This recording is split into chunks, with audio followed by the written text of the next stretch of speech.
noite.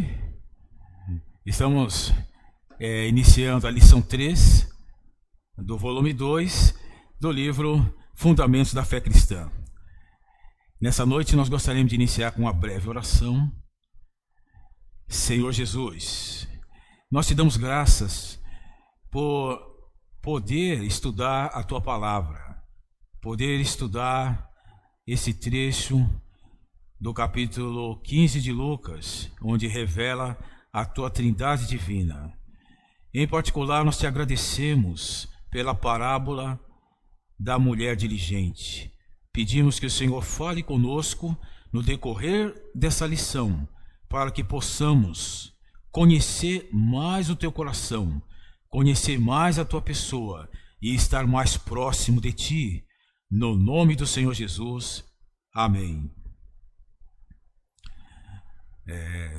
Queridos ouvintes, queridos participantes deste curso, hoje nós vamos ver a lição 3. Nós vamos dar início à lição 3, que fala da parábola da mulher diligente. É muito interessante de nós estarmos estudando o capítulo 15 do Evangelho de Lucas, porque esse capítulo, para nós nos contextualizarmos, eu vou ler a partir do versículo 1. Esse capítulo ele descreve a maneira do Senhor Jesus ensinar as pessoas, ensinar as multidões, que multidões seguiam o Senhor Jesus no seu viver humano, e ele as ensinava, e os discípulos o acompanhavam. Então, como inicia o capítulo 15? Inicia assim: aproximavam-se de Jesus todos os publicanos e pecadores para o ouvir. E murmuravam os fariseus e os escribas, dizendo: este recebe pecadores e come com eles. Então foi nesse contexto em que o Senhor Jesus apresentou essas 3 parábolas. Foi um contexto onde ele estava sendo criticado por parte dos escribas e por parte dos fariseus, pelo fato de ele receber pecadores e até comer com os pecadores. Então, nesse contexto é que o Senhor Jesus, então, ele proferiu essas 3 parábolas. A primeira parábola é a parábola que é mais conhecida como a parábola da ovelha perdida, e nós vemos que é a parábola do bom pastor, que o bom pastor, ele dá a vida pelas ovelhas. Então foi o que o Senhor Jesus fez. Ele deu a vida por nós, pecadores, para nos ajuntar ao seu rebanho, para nos ajuntar à sua igreja. A segunda parábola é a parábola mais conhecida como a parábola da dracma perdida, que é do versículo 8 até o versículo 10. Então essa parábola, apesar de ser mais conhecida como a parábola da dracma perdida, é a parábola que fala de uma mulher diligente. Então nós, aqui nesse curso, nós vamos chamar da parábola da mulher diligente. É a segunda parábola. A terceira parábola é a parábola que vai do versículo 11 até o versículo 32, que também é muito conhecida como a parábola do filho pródigo. E nós estamos vendo que essa parábola diz respeito e está mais relacionada ao pai amoroso. Por isso nós chamamos essa parábola de a parábola do pai amoroso e diz respeito a Deus Pai. Então, a primeira diz respeito a Deus Filho, a segunda diz respeito a Deus Espírito Santo e a terceira diz respeito a Deus Pai. Então, na ordem, nós vimos primeiro Deus Pai, depois nós vimos Deus Filho e agora nós vamos ver Deus Espírito Santo. Isso na ordem didática de apresentação. Então nós apresentamos a parábola, começando pela parábola do Pai amoroso, que é a terceira parábola registrada em Lucas 15. E depois nós falamos da parábola do bom pastor, que é a primeira parábola registrada nesse capítulo de Lucas. E agora nós vamos ver a terceira parábola, né, a parábola de Deus e Espírito Santo, que é a segunda parábola registrada no capítulo 15 de Lucas, né, vai do versículo 8 até ao versículo 10. Então, outro ponto que nós gostaríamos também de destacar é que o Senhor, ele veio como o bom pastor, fazendo uma referência à lição anterior. E ele então se tornou um homem e viveu aqui na terra por 33 anos e meio. Né? Durante os 30 anos da sua vida, ele, apesar de sofrer muito, ele ainda não tinha iniciado seu ministério. Aproximadamente aos 30 anos, ele iniciou seu ministério, e seu ministério terreno durou 3 anos e meio. Nesse período, ele então escolheu 12 pessoas que o seguiam. Essas pessoas que o seguiam se tornaram seus discípulos e posteriormente se tornaram os apóstolos. Então ele ensinava os seus discípulos. E qual é a maneira que ele ensinava os seus discípulos? Ele não ensinou os seus discípulos matriculando-os em um seminário ou matriculando-os em um curso integral, onde eles poderiam ficar 24 horas por dia recebendo instruções. Diferente do que é praticado hoje em muitos lugares, ele ensinou e ele treinou seus discípulos andando junto com ele. Então, quando ele se dirigia a determinada região, né, desenvolvendo o seu ministério terreno, quando ele ia em alguns lugares, poderiam ser aldeias, poderiam ser cidades, ensinando, pregando, curando as pessoas, libertando as pessoas, os seus discípulos o estavam acompanhando. E dessa forma, eles estavam recebendo as instruções, eles estavam sendo treinados e preparados. De que forma? Seguindo e acompanhando o próprio Senhor. Então, em particular, nesse trecho, quando ele fala às multidões, ele está sendo criticado, ele está sendo apontado pelos escribas, pelos fariseus, como uma pessoa que recebe pecadores e até come com eles.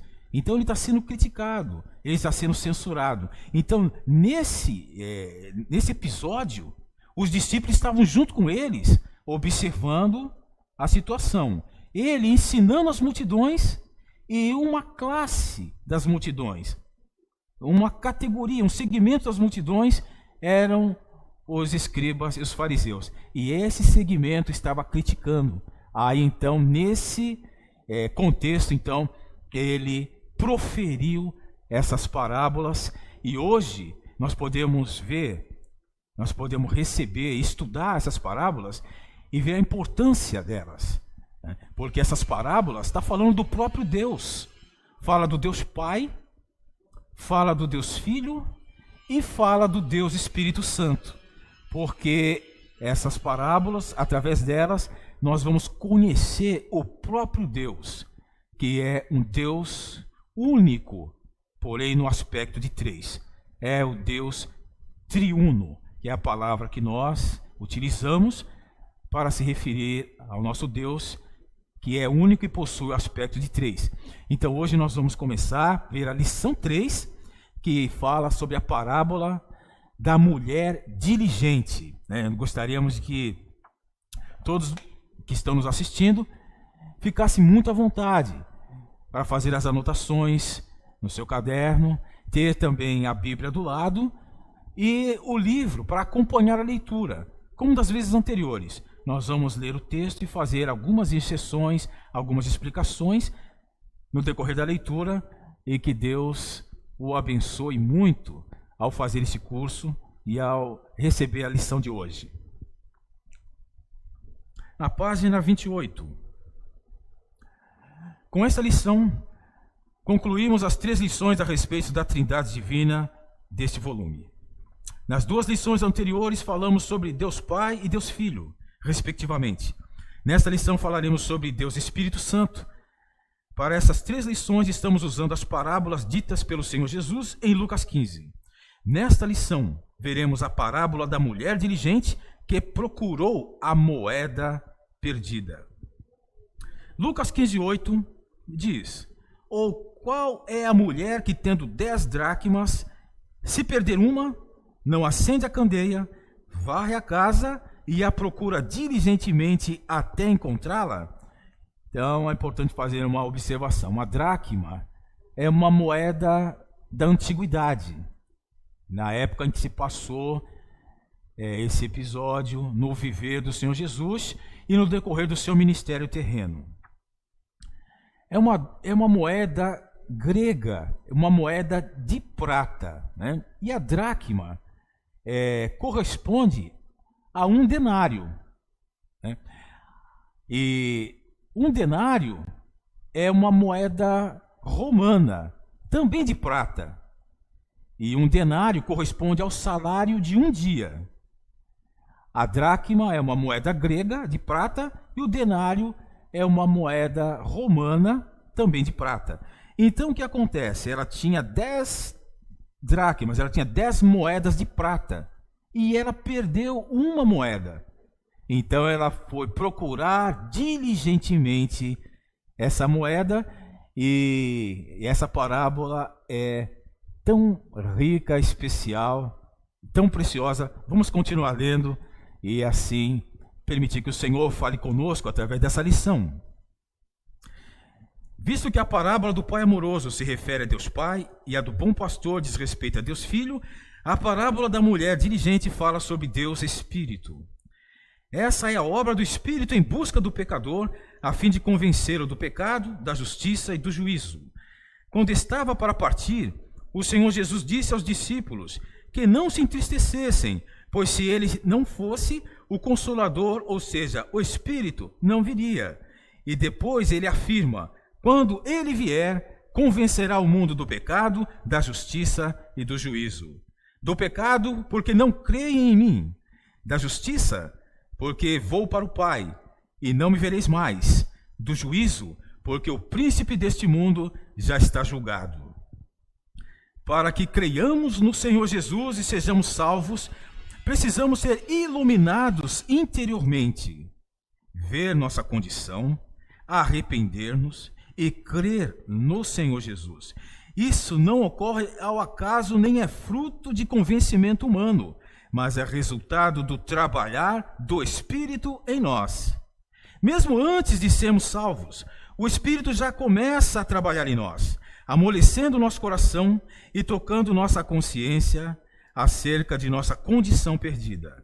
A mulher representa o Espírito Santo e a candeia, a palavra de Deus. O fato de a mulher procurar a dracma dentro de casa indica que a obra do Espírito para nossa salvação ocorre em nosso interior. Muitas vezes, Deus age por meio das circunstâncias para nos fazer voltar a Ele, como foi o caso do filho pródigo. Outras vezes, Ele age em nosso interior, iluminando-nos e convencendo-nos. A candeia que a mulher acende a fim de procurar a dracma perdida simboliza a palavra de Deus, que é lâmpada para nossos pés e luz para nossos caminhos. Isso está em Salmo, capítulo 119, versículo 105.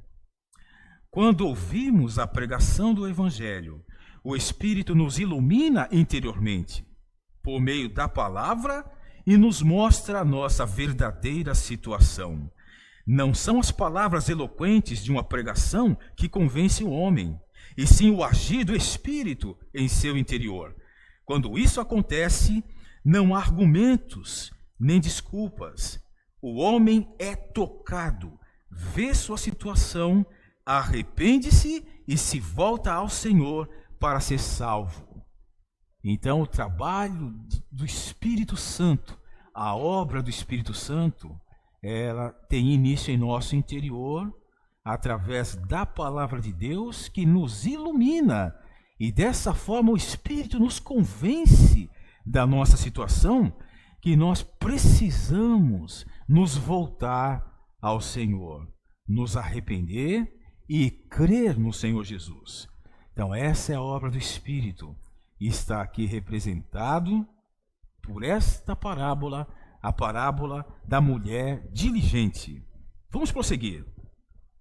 A mulher não apenas acendeu a candeia para enxergar melhor, mas também varreu a casa.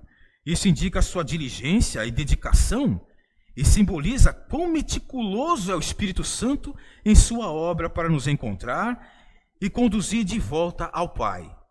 Varrer indica limpeza. Em nossa experiência, não apenas estamos perdidos, mas nosso interior está sujo com a contaminação do pecado e do mundo. Não basta vermos nossa condição, é preciso que sejamos limpos. Quando a luz da palavra nos ilumina, vemos quão imundos somos e nossa reação é ir diante do Senhor e pedir que nos cubra com o seu sangue precioso e nos lave de todo o pecado e transgressão. Quando fazemos isso, o Espírito faz uma varredura em nosso coração, expondo e limpando muitas coisas negativas. Então essa é a nossa situação. Antes de recebermos o Senhor, nós estamos contaminados pelo mundo. Nós estamos sujos interiormente, até mesmo imundos. E somente a luz de Deus, por meio da palavra, para nos iluminar e nos dar conhecimento da nossa real e verdadeira situação. Nós precisamos ser iluminados e isso é o trabalhar do Espírito Santo. Vamos prosseguir. Na página 27, luz é diferente de argumentação. Muitas vezes, quando pregamos o Evangelho a alguém, tentamos argumentar com ele acerca de sua situação e convencê-lo de que precisa crer no Senhor Jesus. Porém, em muitos casos, encontramos pessoas boas que procuram fazer o bem e andar corretamente de acordo com sua consciência. Não é incomum que elas creiam que isso lhes basta para ser salvas. É inútil usar nossa eloquência para tentar convencê-las que precisam de salvação e devem nascer de novo. Somente o Espírito pode operar no interior delas, iluminando-as e convencendo-as. Uma vez que a luz brilha, as pessoas ficam sem argumentos para se justificar e dar desculpas. Elas simplesmente reconhecem quem são e que precisam nascer de novo. Quando a luz mostra o que elas são e como é seu interior, elas se dão conta de que seus bons atos jamais poderão regenerá-las e, desse modo, rendem-se ao Senhor. Foi assim conosco e com todos os que creram no Senhor através da história. Muito bom nós conhecemos o trabalhar do Espírito Santo, né? Aqui representado pela parábola da mulher diligente. Ela procura e busca diligentemente. Assim é o trabalhar, assim é o operar do Espírito Santo em nossa experiência. Ele busca diligentemente o pecador até encontrá-lo. Esse é o trabalhar do Espírito e não depende da nossa eloquência, não depende de nós convencermos as pessoas ou serem convencidas por alguém.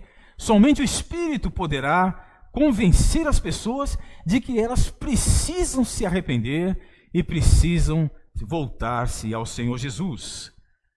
Vamos ver agora alguns casos de arrependimento, alguns casos de conversão registrados no Novo Testamento para nos esclarecer, para nos auxiliar a compreender melhor a obra e o trabalhar do Deus Espírito Santo. O primeiro caso é o caso dos judeus no dia de Pentecostes, na página 28. Em Atos capítulo 2, temos a primeira pregação do Evangelho do Novo Testamento.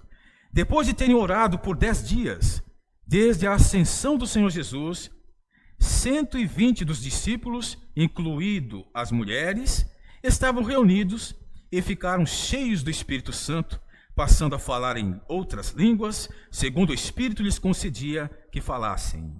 Eles foram ouvidos por centenas de pessoas vindas do mundo todo e os entendiam em sua própria língua. Por isso ficaram muito maravilhados. Então o apóstolo Pedro se levantou com os outros 11 apóstolos e passou a pregar-lhes o evangelho, expondo a obra do Senhor Jesus em vir à terra e morrer na cruz para salvar os pecadores. No versículo 37, lemos: ouvindo eles estas coisas, compungiu-se-lhes o coração e perguntaram a Pedro e aos demais apóstolos: que faremos, irmãos? Pedro não precisou esforçar-se para convencê-los a crer no Senhor. Ele simplesmente lhes falou a palavra, cheio de espírito e de intrepidez. E o Espírito realizou sua obra no coração deles. A seguir, ele simplesmente lhes disse: arrependei-vos e cada um de vós seja batizado em nome de Jesus Cristo para a remissão dos vossos pecados, e recebereis o dom do Espírito Santo. Versículo 38. Os que aceitaram sua palavra e foram batizados foram quase 3.000 pessoas. Então, esse é o primeiro caso de conversão. Havia uma multidão no dia de Pentecostes que ouviu a primeira pregação do Evangelho no Novo Testamento após a ressurreição do Senhor e o batismo do Espírito Santo. Louvado seja o nome do Senhor.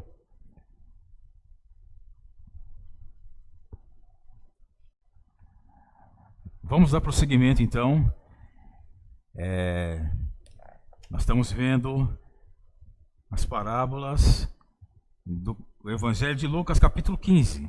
Nós vimos aqui o caso dos judeus, da conversão dos judeus no dia de Pentecostes, e vamos ver ainda o caso do eunuco etíope, a conversão de um oficial, de um alto oficial da rainha de Candace, um eunuco etíope. Vamos ver a conversão dele.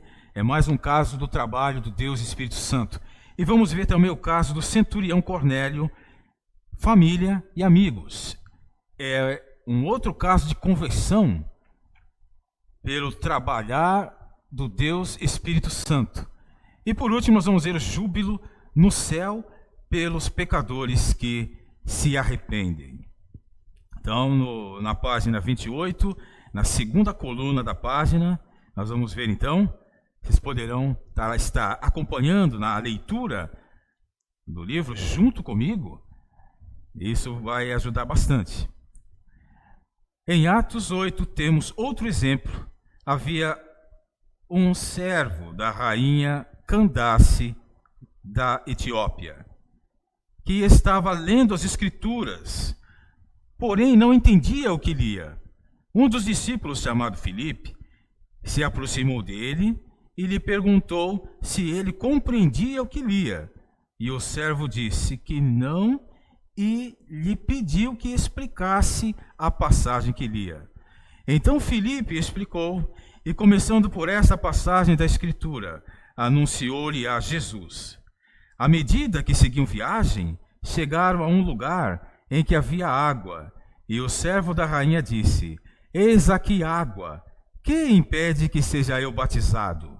Filipe respondeu: é lícito, se crês de todo o coração.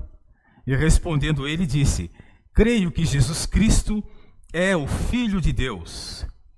Então mandou parar o carro, ambos desceram à água e Filipe batizou o eunuco.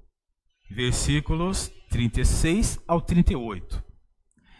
Enquanto esse etíope lia a passagem da Escritura e não a compreendia, o Espírito já trabalhava em seu interior.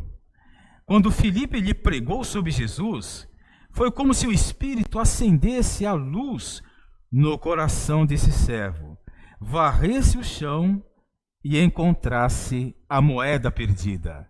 Aquele estrangeiro foi salvo e batizado. Temos também o caso do centurião Cornélio, família e amigos.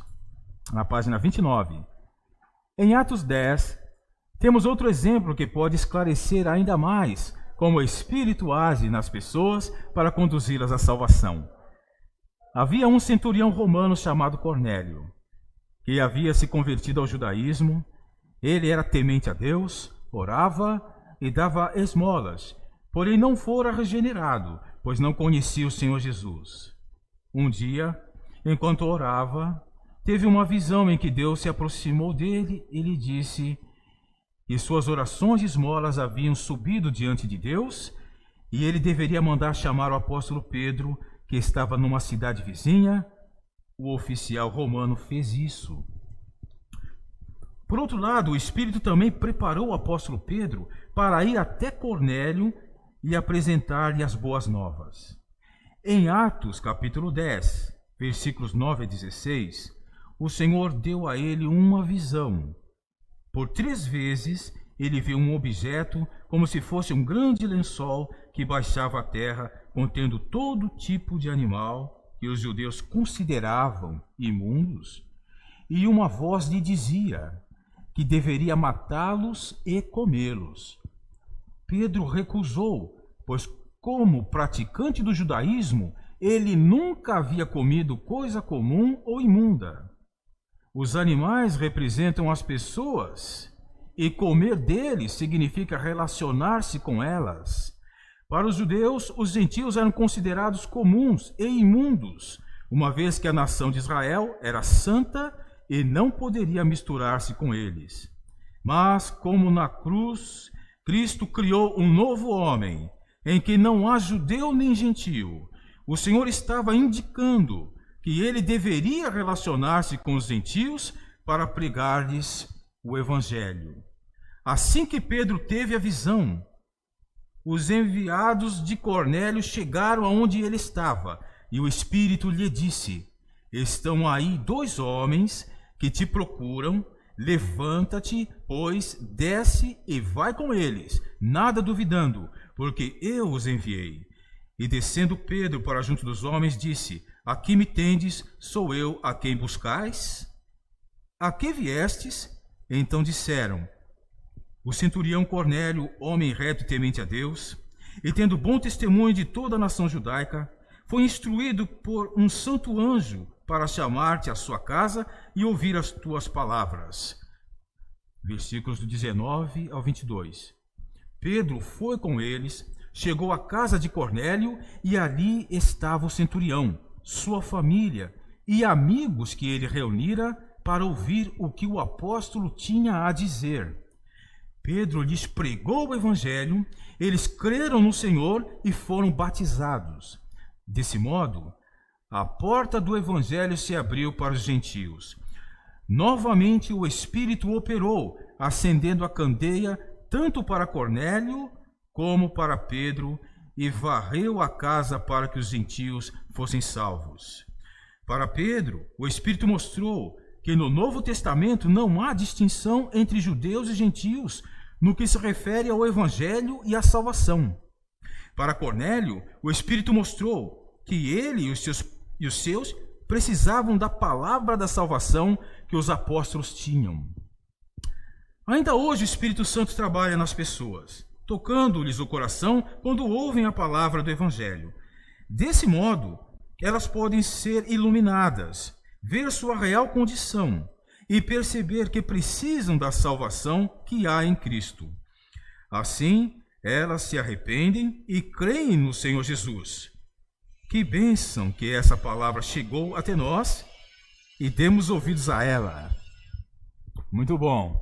Graças ao Senhor. Então o Espírito Santo trabalhou naquela época e trabalha ainda hoje para alcançar as pessoas.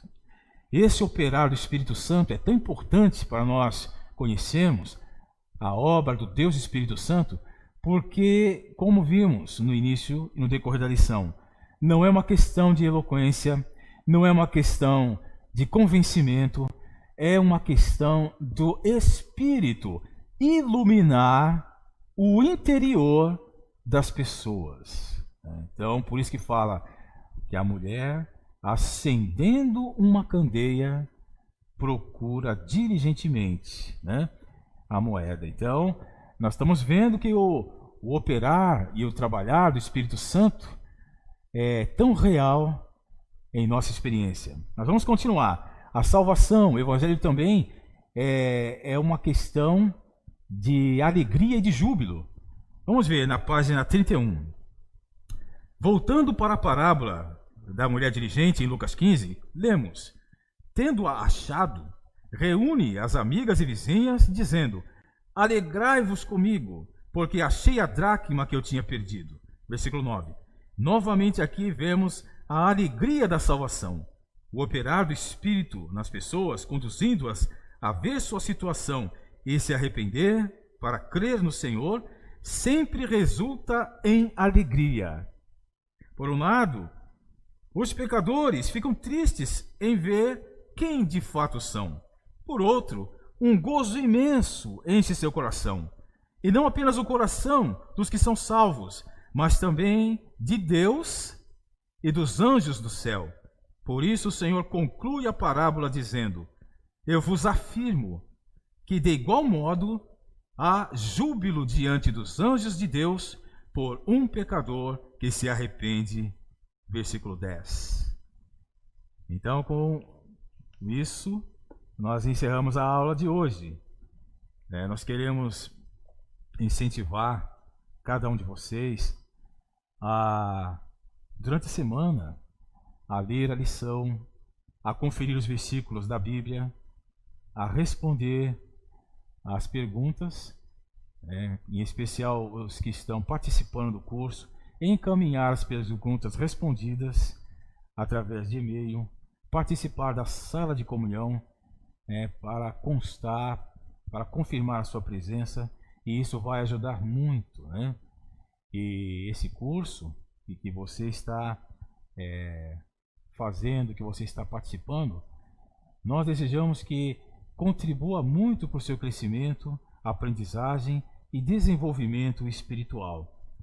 Nós também fazemos voto para que no momento em que você estiver lendo as Escrituras, lendo a lição, conferindo os versículos, o Espírito Santo esteja trabalhando em você. Por um lado, nós entendemos que você já creu, entendemos que você já recebeu o Senhor Jesus. E agora, todas as vezes que você se volta ao Senhor para buscar o Senhor através da sua palavra, suavemente você estará sentindo a presença de Deus ao ter contato com a palavra de Deus. Isso é uma luz que o Espírito Santo está trabalhando no seu interior. Essa sensação agradável, essa sensação de gozo e alegria é uma prova de que a salvação chegou até você. Amém? Então nós vamos ficando por aqui. Desejamos uma ótima semana para você. Fique com Deus e até a próxima semana na lição 4. Graças a Deus.